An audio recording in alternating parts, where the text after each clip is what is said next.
So we've introduced demand and we've introduced supply. Now it's time to finally throw them together on the same diagram. This is supply and demand in equilibrium. I'm Mr. Racine. Welcome to today's episode of Economics videos that don't suck. Legal disclaimer.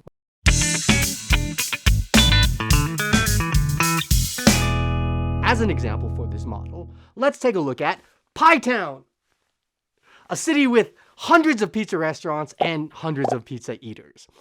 For the purposes of this model, we will assume that all pizza places are selling only one type of pizza, large pepperoni, and that they're all essentially selling the exact same pizza, meaning that there's no differentiation. We'll work in the ability for firms to differentiate later with monopolistic competition in the theory of the firm, but for now, for simplicity's sake, they all sell the same pizza. We have an upward sloping supply curve that indicates the total quantity of pizza that will be produced and put up for sale at different prices. This market supply curve represents the sum of the individual supply curves in the market. We have a downward sloping demand curve, which indicates the quantity of pizzas that consumers will buy at different prices, and is the sum of all of the individual consumer demand curves. We put them on the same diagram and we have supply and demand. So clearly, an interesting point on this diagram is going to be right here. We're going to call this point the equilibrium point. What does equilibrium mean? Well, in general, when something is in equilibrium, it means it's balanced. Equilibrium is also a dystopian future genre movie starring Sean Bean and Batman, and they do karate with guns. It has nothing to do with this, but check it out. In the case of supply and demand, a market is in equilibrium when we have equilibrium price here such that the quantity supplied equals the quantity demanded. Remember, with these supply and demand curves, we are assuming that price determines the quantity that people are willing to buy and the quantity that businesses are willing to make and sell. So, if the price is $10, quantity supplied is 50 pizzas. That's what the supply curve tells us. And quantity demanded is also 50 pizzas. That's what demand tells us. So when price is $10, quantity supplied is 50, quantity demanded is 50, so the market is in equilibrium. $10 is the equilibrium price, and it's located here on the diagram if you're asked to identify it on an exam. And equilibrium quantity is 50 pizzas, and it's located here on the diagram. Equilibrium point by itself means nothing. We love dotted lines in economics. You have to extend these dotted lines from the equilibrium point to the axes in order to properly indicate equilibrium price and equilibrium quantity specifically. Okay, what happens if for some reason the price of pizza is above equilibrium price, say $14? Will we be in equilibrium? Remember, equilibrium occurs when the market price results in quantity supplied being equal to quantity demanded. When price is $14, quantity demanded is going to fall from 50 to 30 because pizza is now more expensive, and the law of demand says when price rises, quantity demanded falls. At the same time, at this higher price, businesses are willing to make and sell even more pizza. So now quantity supplied increases to 100 pizzas. So now there are 100 pizzas being made every single day, but only 30 pizzas being bought.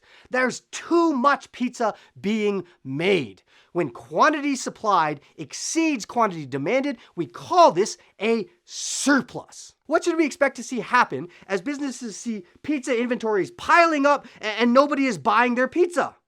Right? This should drive prices down. Surpluses put downward pressure on price. We would expect to see prices fall, causing quantity demanded to increase and quantity supplied to decrease until they are equal and we are back at equilibrium. And this is not a big stretch. We see surpluses putting downward pressure on price all the time in the real world. So, if price is too high, meaning above equilibrium price, this will cause there to be a surplus in the market, which will put downward pressure on prices, causing prices to fall until equilibrium is reached again.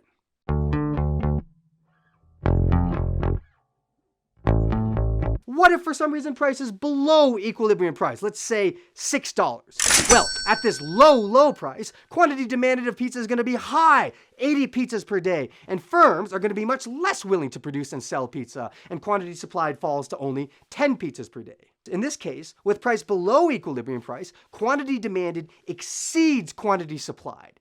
This is what we call a shortage. People want to buy a lot of pizza, but there's not enough pizza being produced to meet demand.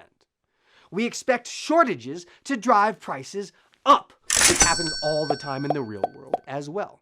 When prices rise, this reduces consumers' willingness to buy pizzas, and quantity demanded falls from 80 to 50. It also gives producers more incentive to produce pizza, increasing quantity supplied to 50 pizzas as well. Quantity supplied equals quantity demanded, and we are back in equilibrium again. So, the moral of the story is, in well-functioning markets, equilibrium is found through the pricing mechanism.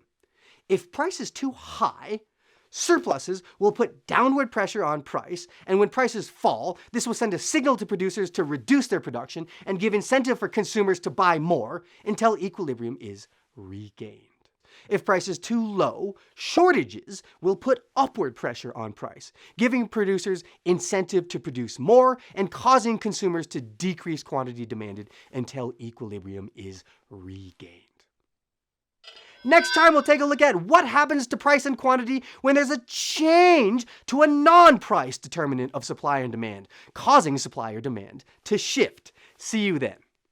Hey, what's going on? I hope you liked this video and it helped clarify some of the stuff you're working on in your current economics studies. If you're looking for more resources to help you with AP Economics, IB Economics, Intro-Level University Economics, economics teaching resources, go check out our website, Economics Videos That Don't Suck, evtds.com, for access to our entire catalog of economics videos, as well as practice questions, answers, and even entire mock exams. 2, be sure to subscribe to this channel, Economics Videos That Don't Suck, so you can get immediate access to all of our new videos as they're released, probably mirroring your economic studies right now.